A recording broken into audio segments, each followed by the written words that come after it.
So if you're looking to build a Florida-friendly yard, you want to go with eucalyptus mulch because it is a renewable source compared to cypress mulch and other mulches that don't have the certified product Mulch and Soil Council.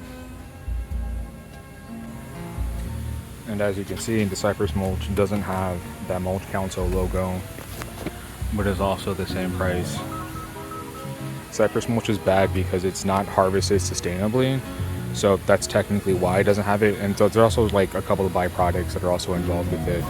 But yeah, always look for the Mulch and Soil Council so that way you know it's harvested sustainably.